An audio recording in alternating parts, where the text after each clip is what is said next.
No, ¿por qué? Bueno, Gustavo Madoni es ex director de la Escuela para Graduados. Soy todo ex. Actual presidente de la comisión de doctorado de la Escuela para Graduados. No es presidente, no, director. Director, es profesor asociado de la Cátedra de Cereales y es investigador principal del CONICET. Bueno, gracias. Bueno, muchas gracias. ¿Esto como es acá? ¿Se escucha directamente así? Bueno, muchas gracias a todas y todos los que vinieron. La idea del seminario de hoy, el título tiene Manejo la estructura óptima del cultivo de maíz, fecha, siembra, densidad y fenotipo en ambientes marginales de Argentina. Y lo que voy a tratar de hacer en 45 minutos, y espero no se me aburran, es resumir un poco todo lo que aprendimos desde el 2020 que empezamos con la red de ultra baja densidad en maíz a través de todos nuestros estudiantes de doctorado y de cita de grado y colegas. Y ahí hay una foto casi actual del grupo maíz en donde estamos con Karina, faltaría Cañola, que todavía no está en la foto.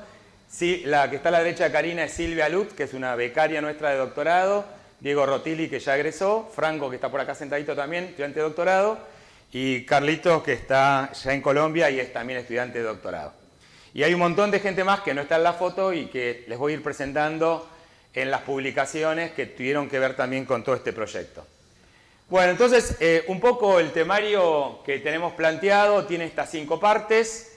Una muy breve introducción de por qué estamos trabajando donde estamos trabajando, qué es la red que nosotros formamos para contestar con determinados objetivos a las cuestiones que tienen que ver con la producción en estos ambientes, y estos últimos 3 puntos que tienen que ver un poco con lo que fuimos investigando y la manera que nosotros razonamos cuando encaramos la producción de un cultivo.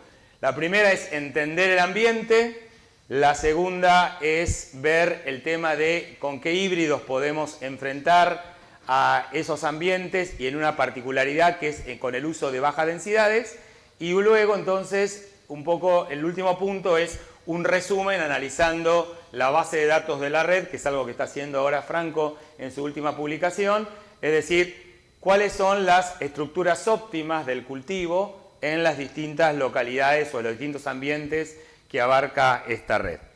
Bueno, entonces, como breve introducción, acá tenemos un mapa de Estados Unidos. Esto viene del sitio de las brechas, en donde distintos colores indican distintos niveles de producción. Lo que es más verde es la zona más productiva de Estados Unidos, y por fuera de esa zona, como podemos ver acá, hay una gran variabilidad de rendimientos que van más o menos por debajo de las 7-8 toneladas de maíz. Algo parecido ocurre en Argentina. Acá tenemos otra vez lo mismo, la zona más productiva, y por fuera de la zona productiva también hay rendimientos de 5 toneladas, 6, 7, 8 toneladas, incluso en Uruguay. Y algo parecido también podemos encontrar en México, en donde la zona más productiva es lo que está más marrón, y la zona central es también ambientes que están caracterizados, como decimos ahí, por debajo de las 7 y 8 toneladas. Y esos son nuestros ambientes objetivos. O sea, este proyecto no está focalizado en los ambientes de alta productividad, en los que yo trabajé muchísimos años, sino en los ambientes, podríamos llamar, marginales para la producción de maíz, pero rentables, ¿sí? Y casi todos ellos tienen las características de que además, si uno se mete en los mapas de brecha, hay brechas bastante grandes, es decir, con la agronomía podemos incrementar bastante el rendimiento, haciendo bien la agronomía, podríamos incrementar bastante bien el rendimiento en estos ambientes. En particular, si nos focalizamos en Argentina, y en este mapa acá que había publicado Pepe con Emilio, muestra un poco los regímenes hídricos que puede haber en distintas zonas de producción. Esto está tomado desde septiembre a marzo, y vemos que el milimetraje, como todos ustedes saben, va decreciendo hacia el oeste en esta estación de crecimiento. Algo parecido ocurre con la retención de agua de los suelos. Este es un mapa de Damián y Tahuada que mostraba distinto almacenamiento, más oscuro es menos almacenamiento, más clarito, más almacenamiento de agua en los suelos. También hay variabilidad en lo que puede ser la temperatura. Esto está tomado como suma térmica a lo largo del año, pero tenemos zonas más cálidas y zonas más frías. Y cuando uno ve el mapa este, que también hizo José Andrade, vemos que se hace maíz en todos estos ambientes. Y la característica que tiene producirlos en estos ambientes contrastantes del punto de vista térmico e hídrico y de retención de agua de los suelos es la variabilidad de rendimientos. Los distintos colores hablan de distintas las regiones.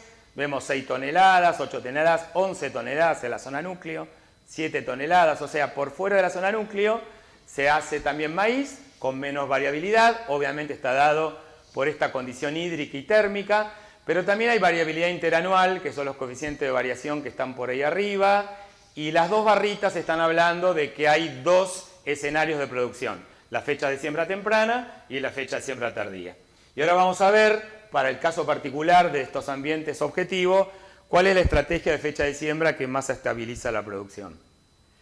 Bueno, simplemente tomando como referencia y para seguir afirmando lo que decíamos, esto está tomado de la bolsa de cereales para una campaña en particular, en donde hay colores es que se hace maíz, nada más que cuando más oscuro es, hay más hectáreas dedicadas al cultivo, ¿sí?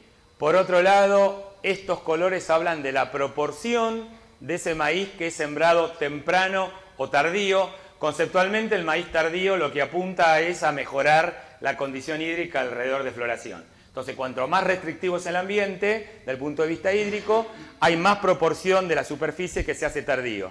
Fíjense acá, en la zona núcleo, menos del 5 o el 20% se hace tardío, y por fuera de la zona núcleo llegamos a valores de por arriba del 65%, incluso hay lugares que todo el maíz que se hace es tardío. Y por otro lado, lo que podemos ver también es que en este mapa donde se documenta la densidad de siembra utilizada, en la zona núcleo estamos por arriba de las 75.000 plantas, y cuando vamos a estas zonas que podrían ser los ambientes objetivos, que son los ambientes objetivos de esta red, que son las zonas menos productivas, fíjense que llegamos a tener casos incluso de por debajo de 25.000 plantas por hectárea, es decir, menos de 3 plantas por metro cuadrado. Por eso es que en estos ambientes, cuando se empieza a cultivar a tan baja densidad, empiezan a aparecer este tipo de fenotipos. Esto no es una falla a la siembra, sino esto que son plantas con macollos, es decir, siembro un vástago y termino teniendo 3 o 4 por posición. Muchas veces esos vástagos son productivos, que es lo que podemos ver acá, muchas espigas por planta, porque estos vástagos generan espigas, o vástagos simples que pueden tener más de una espiga. Y esos son los fenotipos que aparecen cuando ahora vamos a entender, cuando uno baja la densidad de siembra. Entonces, la pregunta que nosotros nos hicimos con este proyecto es, bueno, normalmente se hace fecha de siembra tardía, se baja la densidad. La primera pregunta es, ¿esa combinación mejora la economía del agua verdaderamente? Y por otro lado, estos mecanismos de plasticidad se expresan siempre, qué es lo que los está regulando y cómo terminan impactando en la densidad, en el rendimiento, y con todo eso, entonces, ¿cuál es el manejo óptimo del cultivo en esos ambientes? Bien, entonces nosotros en el 2020 creamos esta red de ultra baja densidad de maíz. En ese momento la llamamos ultra baja densidad porque hasta ese momento lo que más se hablaba de baja densidad de siembra eran aquellas que estaban alrededor de las 50.000 plantas por hectárea, 5 plantas por metro cuadrado. Pero estamos viendo ambientes que siembran mucho menos de eso, entonces las comenzamos a denominar ultra baja densidad.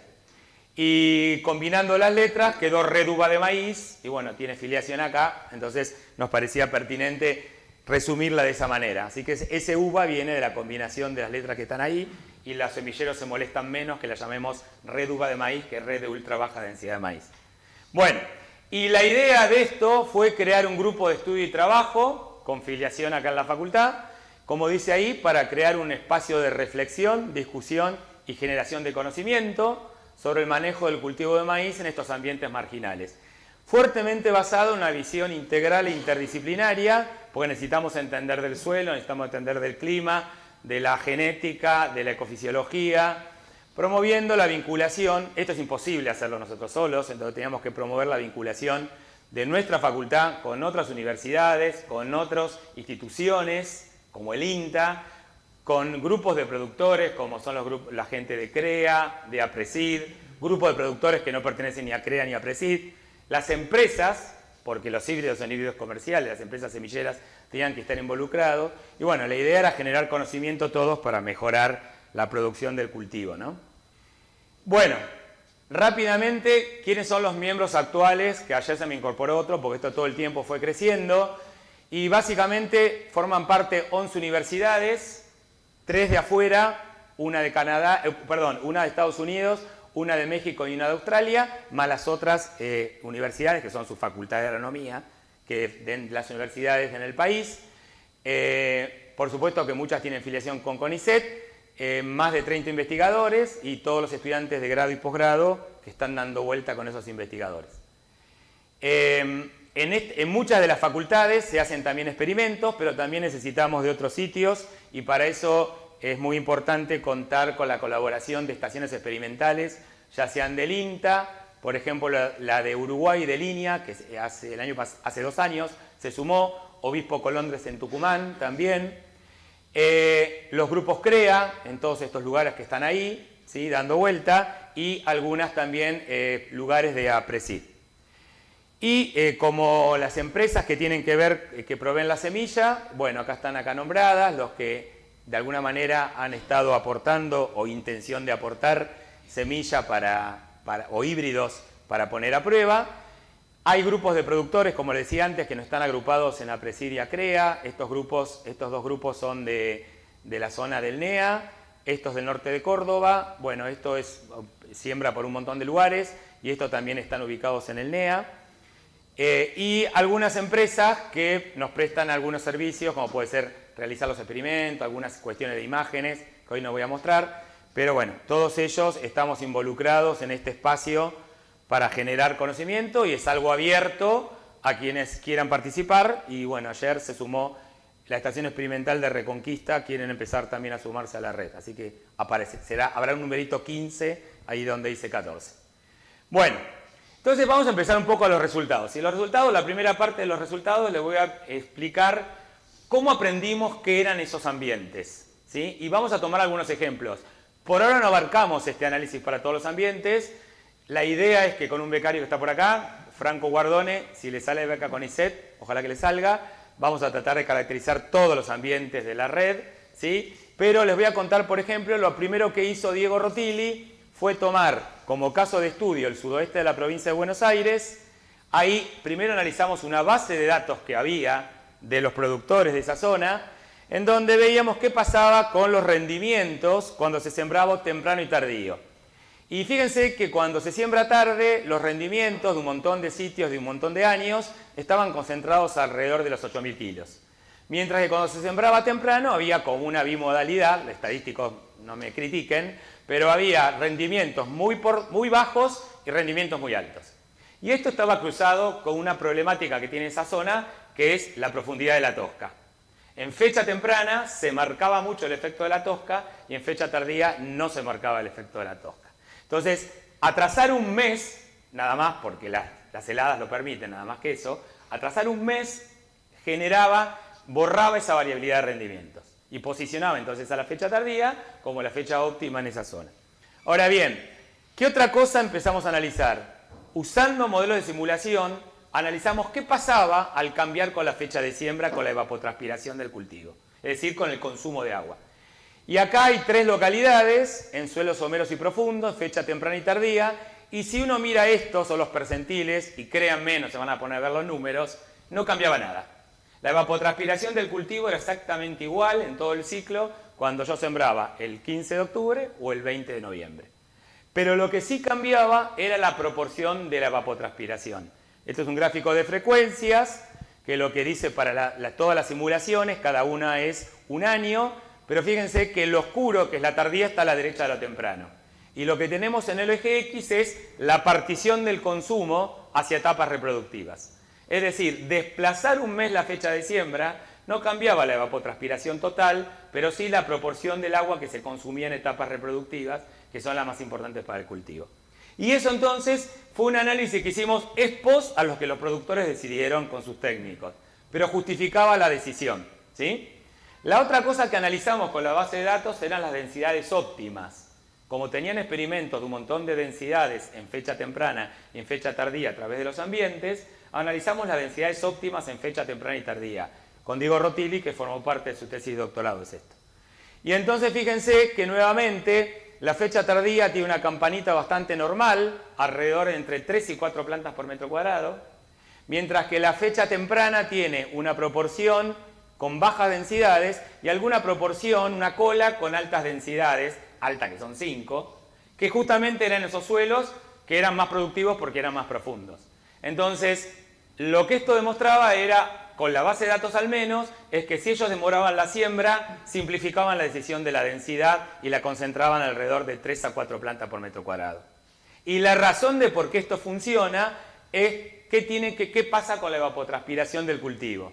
Otra vez lo mismo, cuando uno modifica la densidad, no cambia tanto la evapotranspiración, cambia sobre todo en las condiciones más húmedas, donde evapotranspira más, la densidad más alta. Pero hay una gran proporción de años, sería, que por modificar la densidad no cambia la evapotranspiración total. Lo que sí cambia es la transpiración por planta. Y sí, tengo la misma cantidad de caramelo para repartir en menos chicos. Pero que cambie la evapotranspiración por planta, al bajar la densidad es muy importante porque cada planta crece más. Y si cada planta crece más alrededor de floración, puede fijar más granos y puede promover la aparición de estructuras espigas secundarias, que eso es lo importante que buscamos con los mecanismos de plasticidad. ¿Sí? Bien, fenómeno. También Diego, como es muy inquieto, se fue a Australia y con Daniel Rodríguez analizó las zonas de producción de Australia. El maíz no es importante en Australia, como es el trigo, está localizado en estos ambientes y fíjense que estos ambientes otra vez caen con los niveles de por debajo de las 7, 8 toneladas. Son ambientes restrictivos, donde se usan bajas densidades, donde también se utilizan híbridos que pueden tener plasticidad.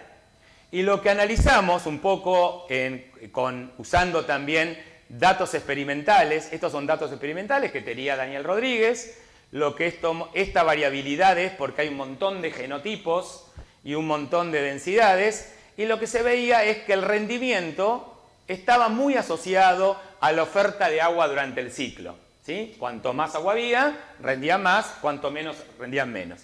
Lo que se hizo después fue hacer una simulación, los colores son las simulaciones, ¿sí? Y dividir en terciles, tercil inferior, medio y superior, ¿sí? de esta nube de platos.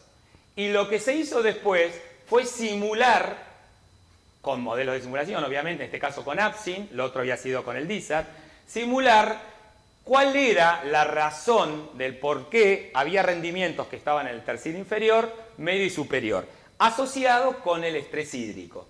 Para asociarlo con el estrés hídrico se usó la metodología esta que se estableció que para sorgo, pero también se extendió para maíz, en donde lo que se hace es la relación entre la oferta del sistema de agua y la demanda. Si esto es igual a 1, como dice esa línea verde, no hay estrés hídrico. Y 0 sería la floración, que es el periodo más crítico para que falte agua. Fíjense que esto habla de los distintos tipos de estrés que puede haber. Uno de estrés de sequía terminal, el rojo, cada vez menos, y chau. Uno que es casi un terminal pero que recupera. Uno que es un terminal más leve. Y uno que simplemente le toca un poquito de falta de agua al final durante el llenado de los granos. Son 5 tipos de estrés. Lo que se hace con los modelos de simulación, se toma para cada uno de los terciles una serie histórica y se simula qué tipo de estrés tiene y se hace clústeres. Entonces, fíjense, el primer tercil, que era de los menores rendimientos, tiene un montón de rojo y amarillo y naranja. Rinde re mal porque son ambientes en donde es muy alta la frecuencia de tener sequía terminal. ¿Sí? Por el contrario, el tercil superior tiene mucho del verde y el verde claro. Son muy poca la frecuencia de que ocurra estrés hídrico como en el otro caso. Y bueno, y el del medio tiene un combinadito de todo. ¿Sí? Entonces, de alguna manera, lo que esto mostraba era que más allá del agua que haya para el cultivo, el tipo de estrés es lo que determina la variabilidad de rendimientos. Y esto es muy importante cuando estamos en ambientes marginales. Porque ambientes marginales significa que hay bastante incertidumbre en el tipo de estrés que vamos a tocar. Fíjense si estamos en el tercil medio. No sabemos qué nos va a tocar. Es obvio, esto es muy importante, pero puede tocar cualquiera de estos. Lo cual hace que el productor adopte siempre un manejo defensivo. o sea, hacia la baja de la densidad, porque no sabe lo que le va a tocar. Bueno, bien. Bueno, siguiendo ahora entonces con Argentina, con el grupo que pertenece a la red, que es del NEA, Nicolás Neif es un investigador que está ahí en Corrientes, y estos son su equipo de investigadores que trabajan con él, estudiantes de doctorado. Estamos trabajando junto con él y nos pareció importante caracterizar cómo era el clima en el NEA para producir maíz. Es un ambiente subtropical, ¿sí?, que tiene en algunas localidades puede venir de un invierno complicado, algunos más que otros, y lo que hicimos fue hacer simulaciones para distintas localidades, como pueden ver acá, estas 6 localidades ubicadas acá. Hicimos simulaciones de fenología, yo no hice nada, hicieron ellos, simulaciones de fenología con el CERE, con el DISAT, de dónde caía la floración, dónde caía el llenado, y se lo acopló a la variabilidad climatológica de cada una de las localidades, para ver qué frecuencia había de tener estrés hídrico, estrés que salía del modelo, estrés térmico, es decir, temperaturas por arriba de 35 grados, temperaturas nocturnas elevadas, que en el NEA es muy importante en la parte norte del país, porque hacen caer la eficiencia del uso de la radiación, son temperaturas por arriba de 23 grados, para esas localidades con un montón de fechas de siembra. La idea es ver qué pasaba con el movimiento de la fecha de siembra, de alguna manera de mitigar estos estreses. Bueno, no se asusten, esto 80.000 cosas, simplemente puse 3 de las localidades. Fíjense que se hicieron desde agosto hasta febrero las siembras, se simularon. Hay una ventana libre de heladas muy extendida acá, lo cual permite mover un montón las fechas de siembra. Bueno, y esto sería, por ejemplo, el déficit hídrico en el periodo crítico, alrededor de floración, y el déficit hídrico en el llenado. Si uno mira, ¿y qué son estos? Bueno, serían las situaciones más secas, medias y menos secas. Fíjense que si uno mira rápidamente, ve más rojos en el llenado que alrededor de floración. O sea, en el NEA es más frecuente tener este estrés hídrico durante el llenado que alrededor de floración. El estrés hídrico no es un problema, ¿sí? Y por otro lado, fíjense que hay localidades distintas a otras, ¿no? Todo es el NEA, pero por ejemplo esto es muy distinto a esto. Fíjense acá todo verde, acá hay algunos rojos. Esto parece ser peor que esto. Y por ejemplo una fecha muy tardía tiene todo verde. Entonces ahí empiezan a aparecer momentos de optimización en cuanto a fecha de siembra del punto de vista hídrico. ¿Qué pasa con el estrés térmico? Es el problema. ¿Sí? Fíjense que acá aparece alrededor de floración, hay muchos rojos y en el llenado también, ¿sí? Y obviamente, otra vez lo mismo, hay zonas con menos problema, hay zonas con más problema, hay fechas de siembra que quedan todas verdes del punto de vista hídrico y térmico, lo cual las posicionaría como las fechas de siembra ideales, ¿sí? Y la última es qué pasa con las temperaturas elevadas a la noche, ¿sí? Son menos graves que el estrés térmico. También hay diferencias entre fechas y entre localidades. Y lo interesante, que no les puse acá para no marearlos más, es que hay una asociación directa entre estrés térmico y temperatura nocturna alta. Y ninguna asociación entre estrés térmico y estrés hídrico. ¿Sí? No están acoplados. ¿Estamos? Entonces está el que tiene estrés térmico durante el día y a la noche va a perder durante el día por la alta temperatura y va a perder a la noche crecimiento por alta temperatura durante la noche. ¿Sí? Muy bien. Bueno. Y la última que les voy a mostrar de esto es lo que hicimos para Kansas. También ahí con el grupo de Ignacio Giampiti, Lucas Lingua es un argentino, bueno, todos son argentinos, Víctor está acá también sentado, está Víctor, Ana Carcedo que estudió en Rosario, hizo el posgrado allá con Lucas Borrás y después se fue a Estados Unidos, y Lucas Lingua que es un estudiante de Río Cuarto que hizo la maestría con Nacho y conmigo. Bueno, y entonces, bueno, Kansas, uno se imagina Kansas, se imagina los cardos rodando, ¿no? Llegamos con Karina, era todo verde, no entendíamos nada, y con Franco. Bueno, porque Kansas tiene la característica, esto que está acá. Fíjense, acá está el estado de Kansas, y esto que está acá representado ya es un resultado del paper. ¿Qué está mostrando? Los colores, una clusterización dividiendo al estado en función de los rendimientos históricos de maíz de un montón de años, las precipitaciones y la temperatura. Esto es lo mejor y esto es lo peor, ¿sí? Hay una transecta de temperaturas y de precipitaciones del noreste al sudoeste. Y lo marca los rendimientos clusterizados junto con temperatura y precipitaciones. Lo que está con línea de puntos son los condados del USDA. El USDA dice, esto es un rendimiento, este es otro rendimiento, o sea, esta es una región para maíz, esta es otra región para maíz, y el USDA lo utilizan después para pagarles los seguros, o cobrar los seguros. Bueno, no estaba tan mal. Estaba mal, pero no tan mal. No estaba tan mal.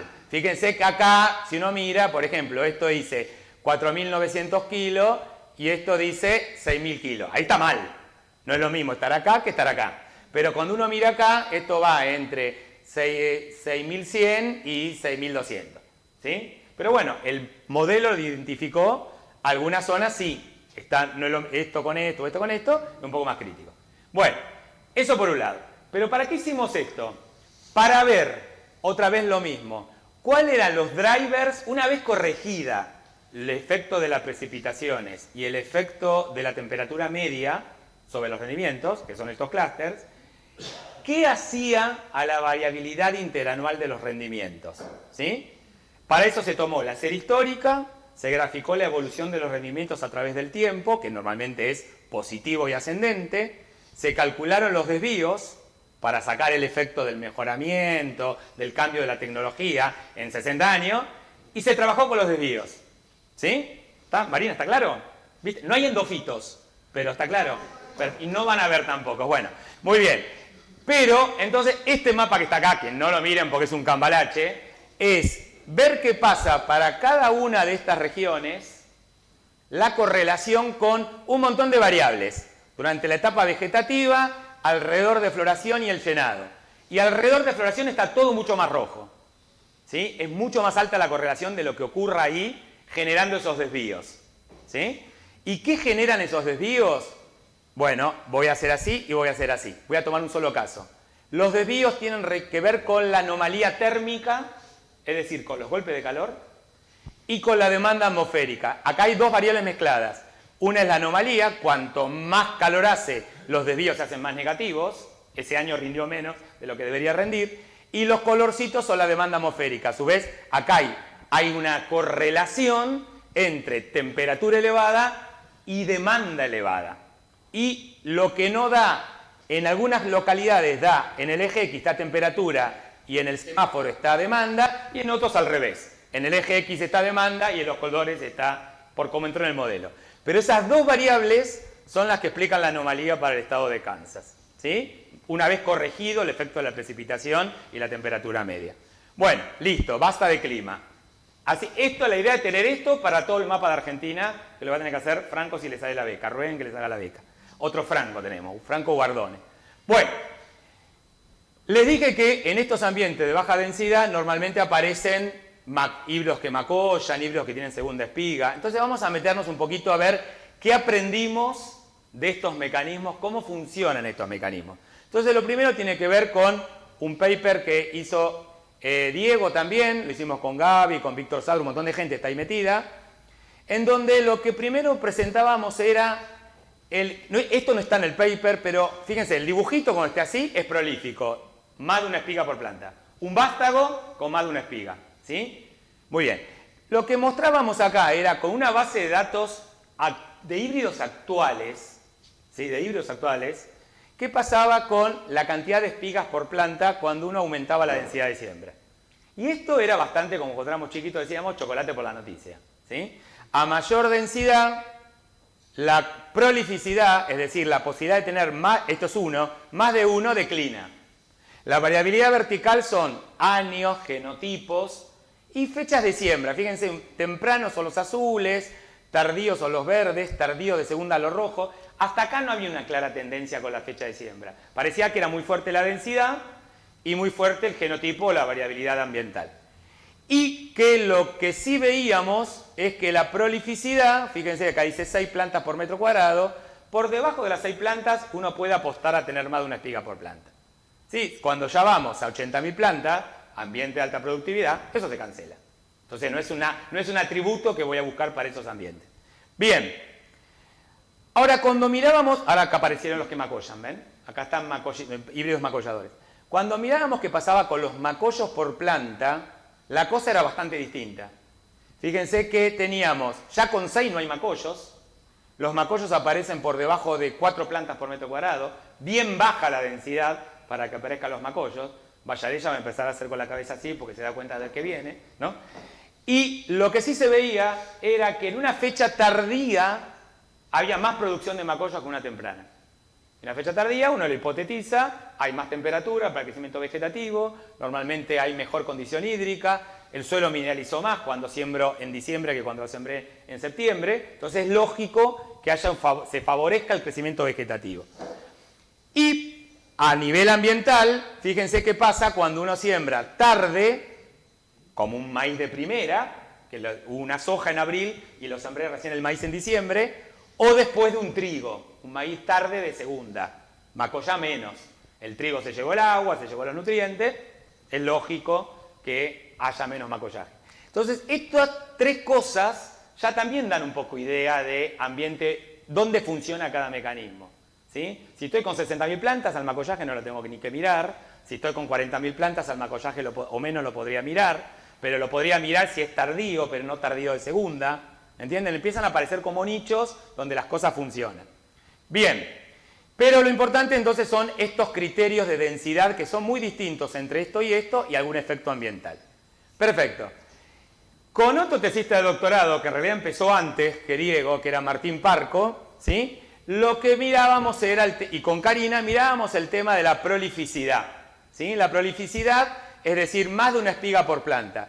Este experimento, que era muy sencillo, que estaba hecho acá en la facultad, donde teníamos un híbrido prolífico, con 4 y 8 plantas, regado para sacar el efecto del agua, y con el suelo inicial sin fertilizar o fertilizado, o sea, no hay ninguna maceta acá dando vuelta, sin nitrógeno es 70 kilos a la siembra, fertilizado es 200. Bueno, fíjense que cuando uno está en densidad alta, no importa, el nitrógeno no va a tirar una segunda espiga.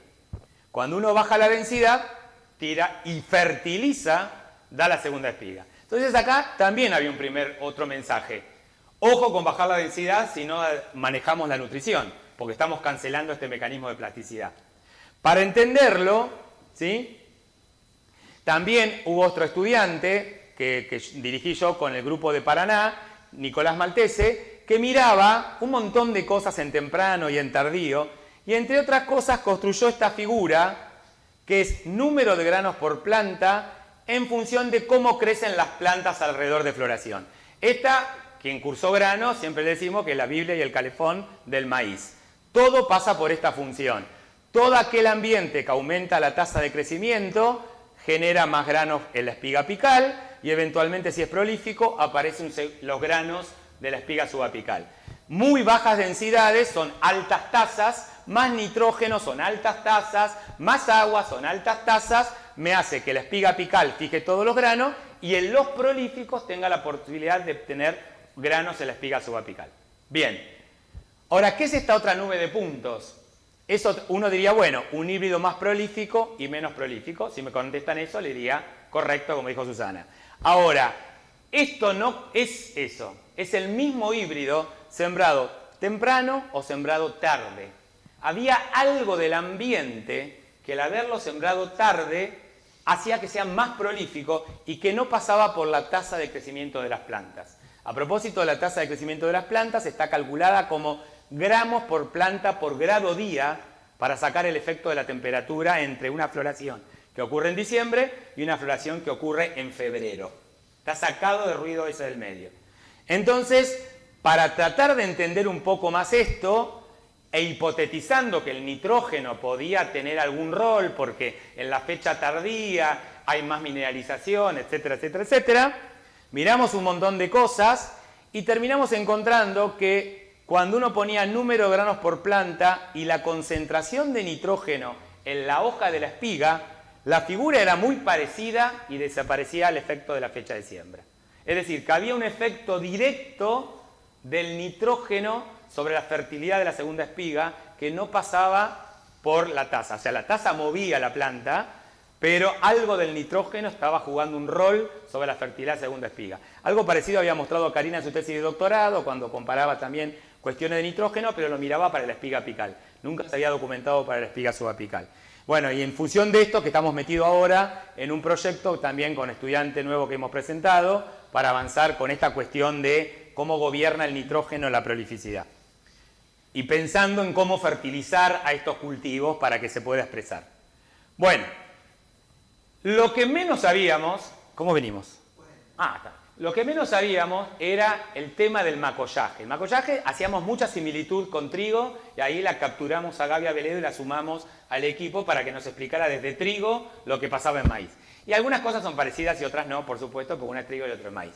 Pero bueno, vamos a ver lo que primero mostraba Diego. Diego me robó esta figurita de mi tesis de doctorado, en donde mostrábamos a un híbrido, este era un experimental, nunca vio la luz, quedó ahí muerto en el camino de la empresa, un híbrido que estaba en muy baja densidad, una planta por metro cuadrado, la producción de macollo, fíjense que esto, bueno, 600 grados día, esto es más o menos desde la siembra, empieza en aparecer los macollos cuando tiene 3 hojas liguladas, ahí es muy parecido al trigo, y termina cuando empieza la encañazón, ahí también es bastante parecido al trigo, en B7 deja de producir macollos, pero hace muy poquitos macollos por planta. Una planta de trigo sola tendría ¿cuántos macollos? Mirá, si está sola como mala loca, capaz que 10 macollos o más. Acá sola y todo quedan 2 o 3 macollos, nada más. ¿Sí? Esa es una gran diferencia. Y lo que está abajo era la planta que estaba irradiada con rojo lejano. Entonces lo que esto mostraba era que la calidad de la luz estaba regulando de alguna manera el macollaje. No la cancelaba, pero sí la reducía. Y ahí yo me había quedado contento, mi tesis de doctorado, aplauso, medalla y beso, y quedó olvidado en el cajón. Rotiri lo retoma, ¿sí? Y después Franco empieza a hacer sus experimentos, que lo va a contar en su expodoctorado, los invito a que vayan al expodoctorado, que Franco Espelet va a contar un poco de esto. La pregunta era, que sea la densidad baja, ¿ya es la única condición para que el tema de la calidad de luz, y entonces eso es lo único que regula el macollaje? ¿O hay algo más que lo puede estar regulando? Y sospechábamos que sí, que si una planta, por más que la densidad sea baja, si crece poco, no va a macollar. Y la única manera de ponerlo a prueba eran los típicos experimentos de sombreo puestos en distintos momentos, ¿sí? A lo largo del ciclo. Y sabiendo y habiendo aprendido que los macollos aparecen entre B3 y B7 y dejan de aparecer ahí, puso una sombra entre B3 y B7 en híbridos con distinta capacidad de macollar, y se encontró con una figura como esta. Esto es, ¿cuántos macollos tenían en B7? Este es el más macollador, 3. Y cómo era la tasa de crecimiento entre B3 y B7. Entonces esto lo que nos decía, que era algo directamente transferible al sector productivo, es no solamente usted tiene que bajar la densidad, sino tiene que asegurar que haya recursos en esta etapa, porque si no el macollaje no se le va a expresar. Y de hecho, en muchos experimentos de la red no se expresa, aunque el híbrido sea macollador. Por ejemplo, hablamos de fenotipo, ¿no? Y la otra cosa importante es, no me importa que macolle, sino que me dé espiga. Y entonces en esos experimentos de sombreo, Franco demostró, que está publicado en el paper que está ahí, demostró que la cantidad de macollos fértiles por planta, ¿sí? Los vástagos fértiles por planta totales que va a haber, va a depender de cómo crecen las plantas, desde B7 hasta pasada la floración de la planta principal, porque está todavía floreciendo los macollos. O sea, tiene que haber buenas condiciones de crecimiento para que macollen y para que sean verdaderamente fértiles esos macollos. Bueno, y eso aprendimos. Y entonces, con Franco nos planteamos, ahora, si esto es así, ¿qué pasa con el periodo crítico de maíz? Que siempre es todo alrededor de floración. Bueno, esto era la famosa figura que mostraba, con experimentos de sombreo en distintos momentos, que lo peor es alrededor de floración. ¿Sí?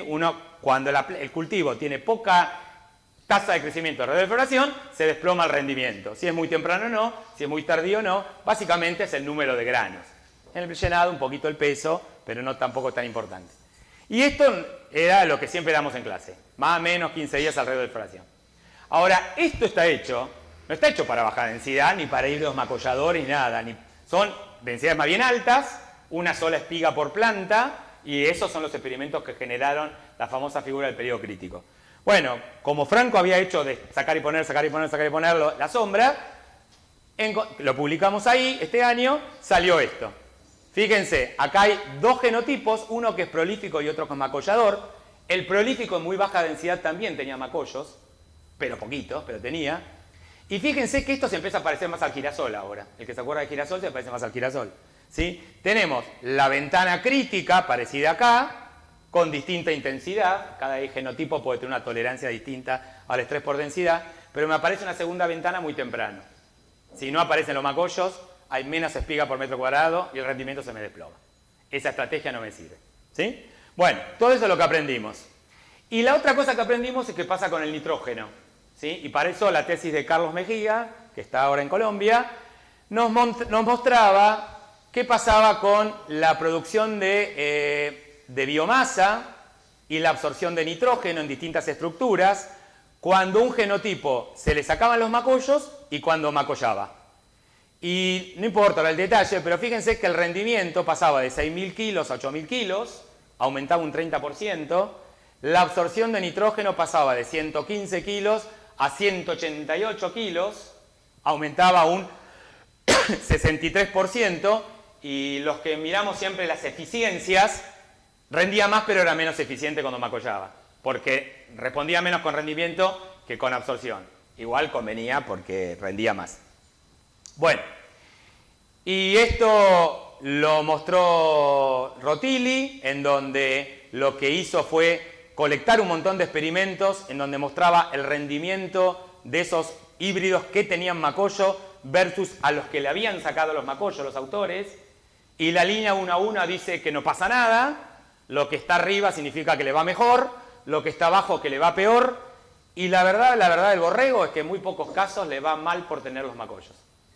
O sea, fíjense la variabilidad de rendimientos, todo en baja densidad, no es la penalidad que siempre se habla y que el productor no le gusta, al gringo no le gusta ver los macollos. Bueno, no hay casi penalidad, y lo que sí hay es igualdad de rendimiento o beneficio de rendimiento. Los únicos casos que penaliza es cuando los macollos crecieron mucho y quedaron estériles. ¿Sí? Bueno, bien. Vamos a la última parte. ¿Sí? Y es el análisis de la base de datos. Nosotros cuando generamos esta red experimental, queríamos nos hicimos muchas preguntas que son todas las que fuimos respondiendo ahí y que tenemos que seguir respondiendo, que son muy detalladas y muy ecofisiológicas. Pero también nos importaban los aspectos productivos, ¿sí? Lo que decíamos antes, cómo optimizamos la densidad y el fenotipo en cada una de las localidades. ¿Por qué funciona una cosa? ¿Por qué funciona otra en cada una de las localidades? Y para eso hicimos un protocolo, esto me lo pareció a lo que contaba Eric el otro día, un protocolo común y repetido en un montón de lugares. ¿Sí? Obviamente tenían que ser ambientes con limitación, no sirve poner ambientes que no tengan limitación acá, ¿sí? Que pueden ser por los tipos de suelo, por el régimen hídrico, como dice ahí. Normalmente son todos fechas de siembra tardía, por lo que vimos antes, algunos también de segunda, no solamente tardío de primera, sino que también algunos de segunda. Cuando entran los de segunda, pueden estar acá en Pergamino, porque un maíz tardío de segunda es un ambiente restrictivo, en definitiva, aunque no esté geográficamente localizado en otras condiciones que lo hace restrictivo, ¿sí? Y la idea era poner a prueba fenotipos con distintos mecanismos. Macollador, prolífico macollador, hay genotipos que hacen las dos cosas, son más bien más prolíficos que macolladores, pero pueden tener algún macollo con espiga y algún par de espigas en el vástago principal. Prolífico, solamente prolífico, y algo que lo llamamos despliega, los semilleros lo llaman, porque los gringos, a un gringo se le ocurrió, los flex, que son híbridos que tienen una espiga grande. Entonces, bueno, si bajo la densidad, como tiene, dicen flexibilidad de la espiga, es una pavada eso, pero... me están grabando, perdón. Está buenísimo eso. Bueno, no es algo que tenga que ver ecofisiológicamente tan entendible, no importa eso. Pero bueno, supuestamente lo vamos a llamar al rígido ese, el que no tiene mecanismo de plasticidad. Entonces los semilleros, en conjunto con un montón de gente que estaba en todos esos ambientes, nos pusimos de acuerdo para que en esos ambientes se respetara este protocolo, que incluye también 2 o 3 densidades de siembra, normalmente bajas y ultra bajas.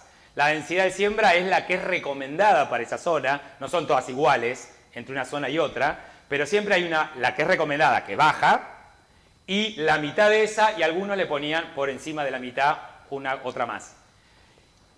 Y luego se manejaba todo con las condiciones que se maneja el lote, sin ninguna diferencia a lo que se hace con el lote. Se registraban las variables ambientales y la única cosa más complicada para quien lo tenía que hacer es que no importaba nada más que el rendimiento, sino entender cuánto del rendimiento venía de espigas apicales, cuánto del rendimiento subapicales y cuánto de los macollos, para ver si se habían expresado y cuánto contribuían.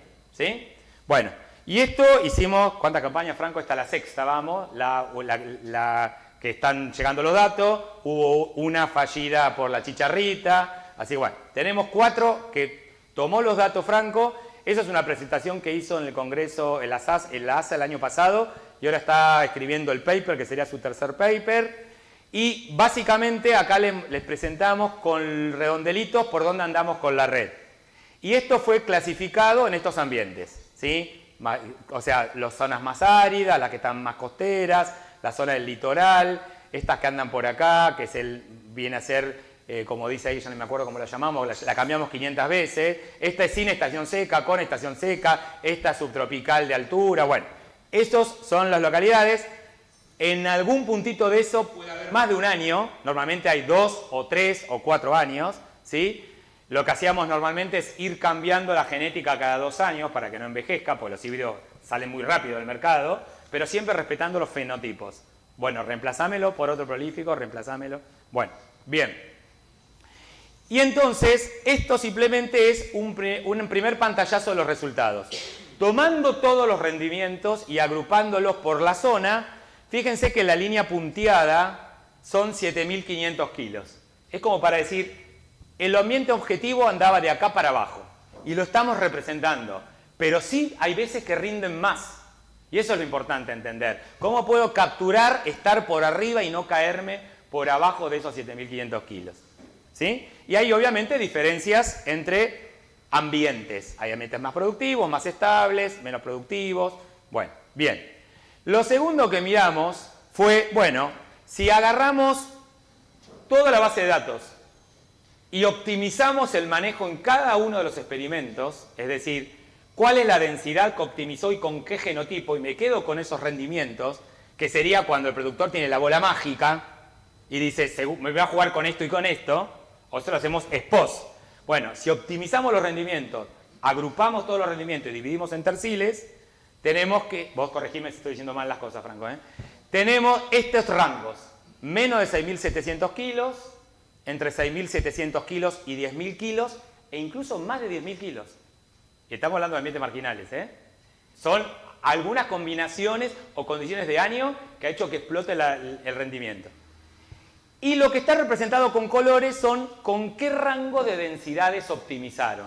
Los ambientes menos de 6.700 kilos, fíjense que casi el 75% de optimización se logró con menos de 5 plantas. Esto es en menos de 3,5, esto es en 3,5 y 5 y esto más de 5 plantas.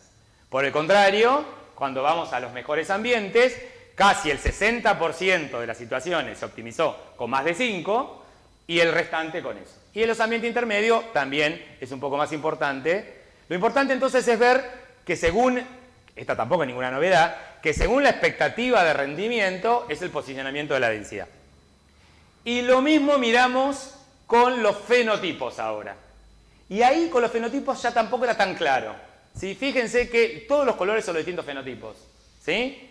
El azul va a ser siempre el que no tiene plasticidad, el rojo es el prolífico, el amarillo es el prolífico macollador y el verde es el macollador. Y lo que esto muestra es que, bueno, hubo más casos, más de 5 plantas, que en cada uno de estos dos, pero, perdón, y estas son las densidades, ¿no? Con 3,5 plantas, entre 3,5 y 5 y más de 5, pero si uno es bueno y guía al lector, un poquito como hacemos en los papers, le llama la atención a lo que hay que mirar, fíjense que en casi todos los casos, si tomamos a todos los plásticos, le ganan al que no es plástico. ¿Sí? Tomando los 3 colores juntos, acá todo esto, todo esto y todo esto es más que este cachito que está acá.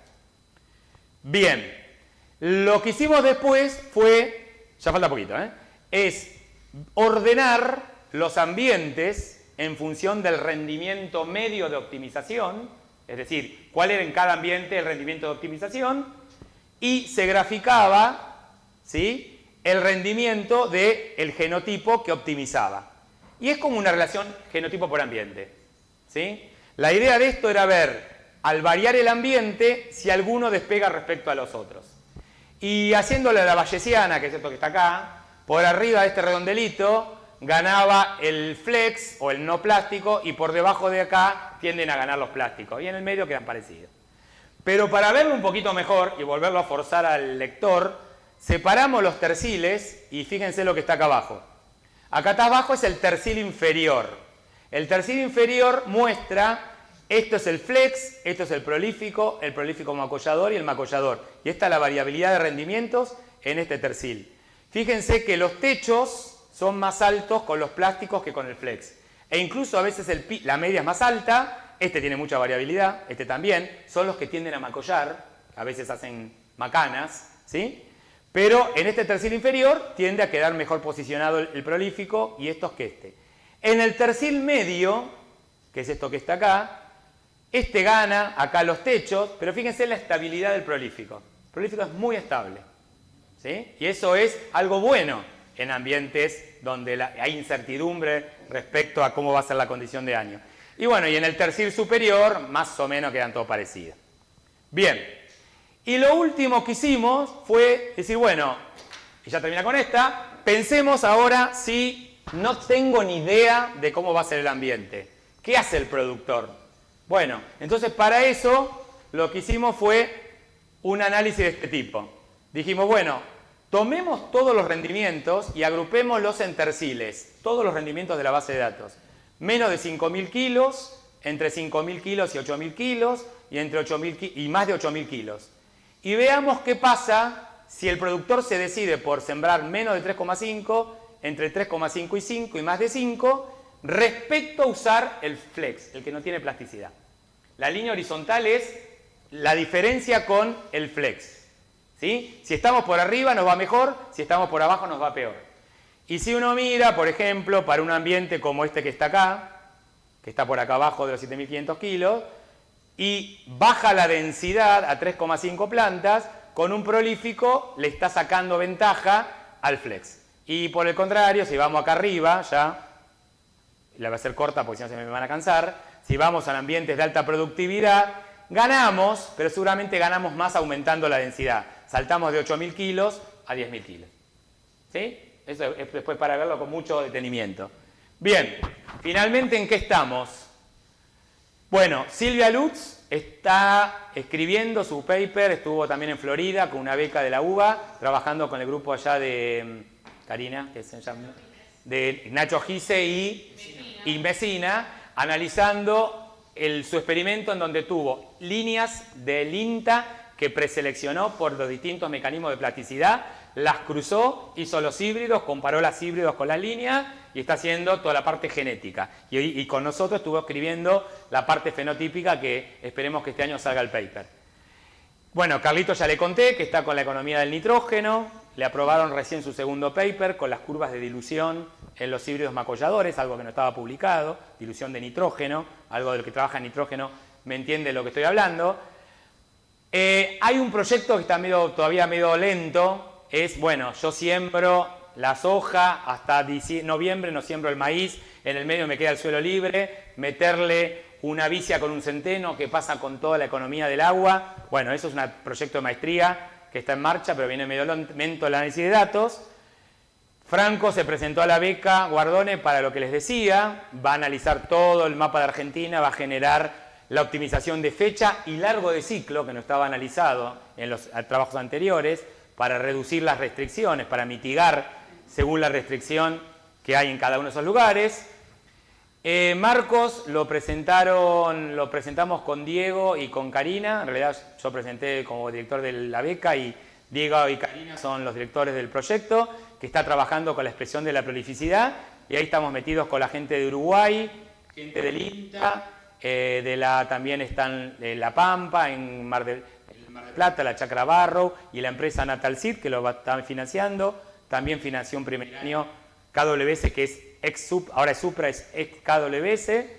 Y por último, Karina armó también con Jaurena, con la gente de Línea y con la gente del sudoeste un proyecto para el uso de estos maíces con aptitud silera. Bueno, un poquito de fotos. Toda esta gente está dando vuelta y siempre, todos los años, recorremos todos los experimentos. Es súper importante ir a ver los experimentos. Eso es algo un poco también parecido a lo que decía Eric. La gente se motiva mucho cuando uno va y discute a campo las cosas. Bueno, un montón de fotos. Esto es el logo de la red, todos los integrantes que están dando vuelta. Acá tienen un sitio que pueden entrar, en donde está toda la información de la red.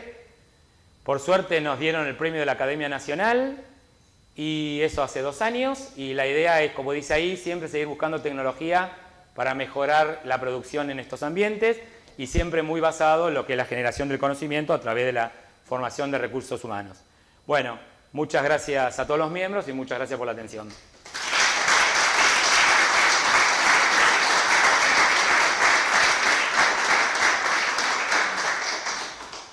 ¿2 o 3 preguntas o varias? La que quieran, ¿eh? Son gratis. Bueno, muchas gracias. Vino mi amigo. Una cosa que me quedó la duda es si la relación entre el número de granos por planta, la tasa de crecimiento por planta como la conocemos, cuando agregás al número de granos por planta los que se agregarían en los macollos fértiles, ¿se sostiene esa relación? Sí, se sostiene, y eso no lo mostré. Esa figura la tiene publicada Diego en su paper. Hicimos el paper con Gaby y con todo un montón de gente. Mostrábamos cómo era la fijación de granos según el tema del macollaje. Hay un field crop de eso que hicimos. Claro. Ahí tenés que sumar toda la planta, todos los vástagos. Claro. Sí. Por eso, por lo que vos contabas, estaba el efecto de la calidad de luz. Sí, pero eso es muy temprano. Sí. Y, si no entendí mal, había un efecto también del crecimiento inicial para que aparezcan los macollos. Claro. Sí. Y después está el crecimiento para que sean fértiles, y el periodo crítico, vos tenés que tomar toda esa mata y la fijación de grano, y lo que hizo Diego fue disectar cuánto va particionando a cada espiga y cómo se relaciona con la tasa de crecimiento. Normalmente hay una menor eficiencia reproductiva de las espigas de macollo, si mal no recuerdo, que la del vástago principal. Pero sí, se sostiene, la función se sostiene, pero tenés que tomar todo. Claro. ¿Sí? Gracias.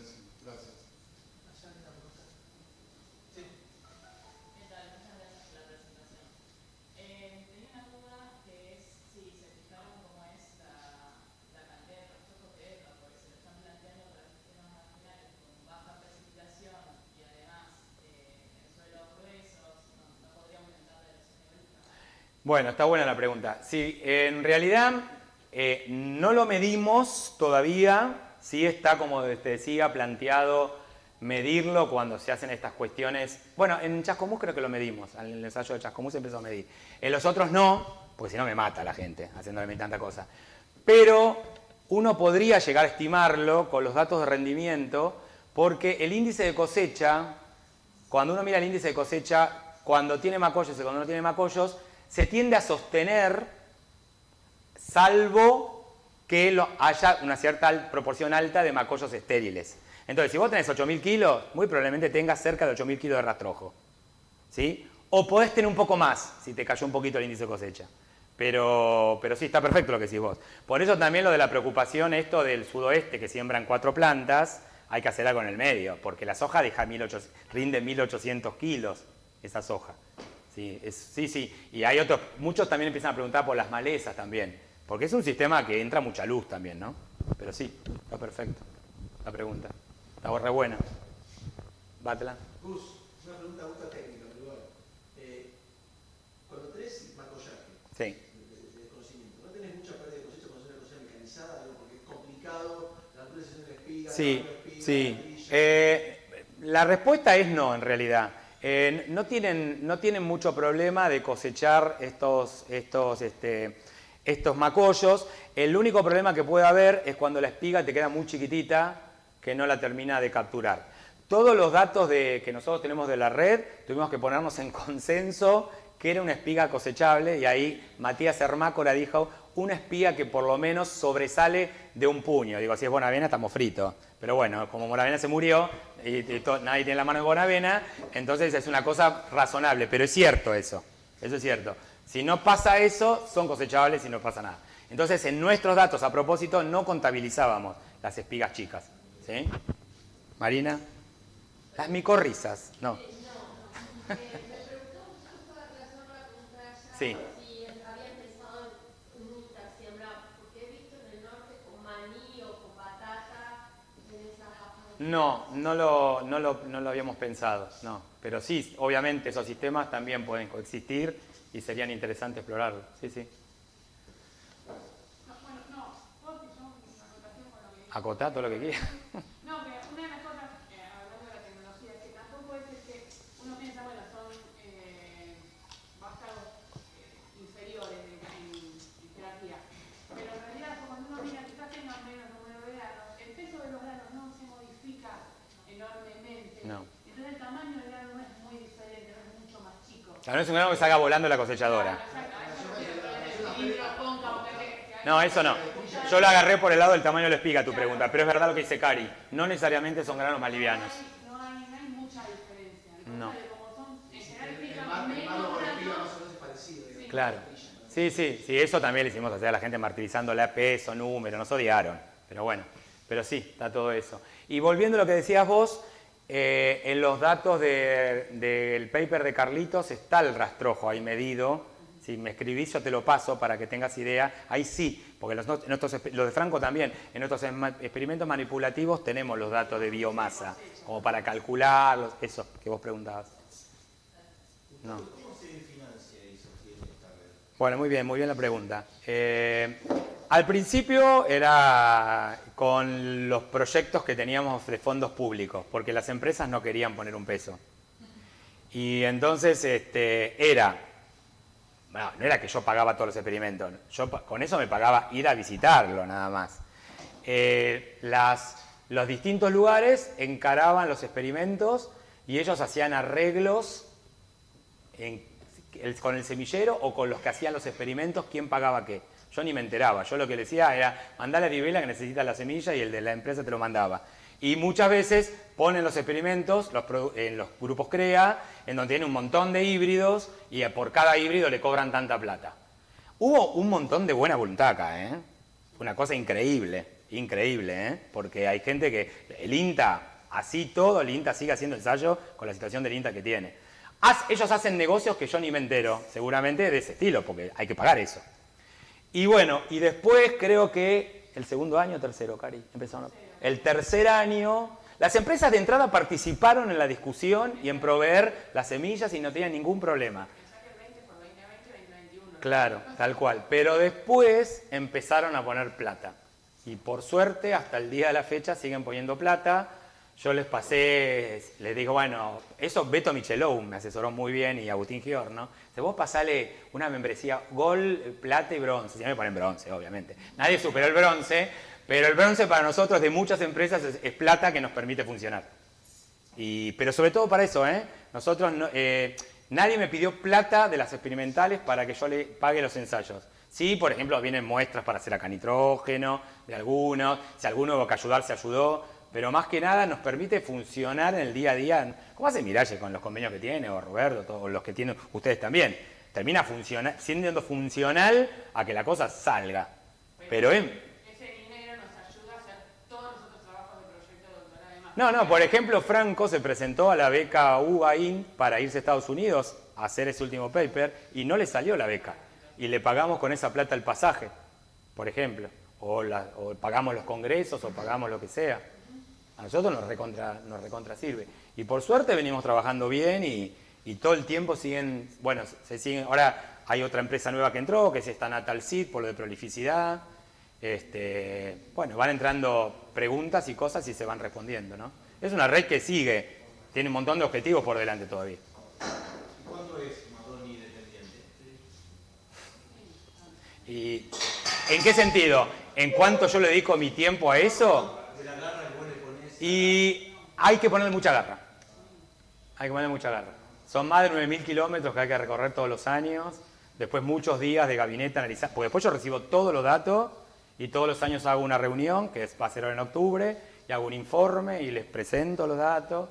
Y después cuando vamos con Cari, con Franco o con quien vamos, llegamos al campo y ahí están, más de una vez, llegás y hay 30 personas y le tenés que estar explicando de cero otra vez, que es el macollaje, que es la prolificidad. Pero es muy enriquecedor. Para mí es muy enriquecedor. Es la única manera que esto funcione, si no, no funciona. Sí. Sí. Desde el desconocimiento, ¿complica la cosecha o al productor eso del macollaje No, eso es lo que preguntó Diego. No, lo que puede complicarlo es la captura de esas espigas si son muy chiquitas. Sí. No. Bueno, gracias. Bueno, gracias a ustedes.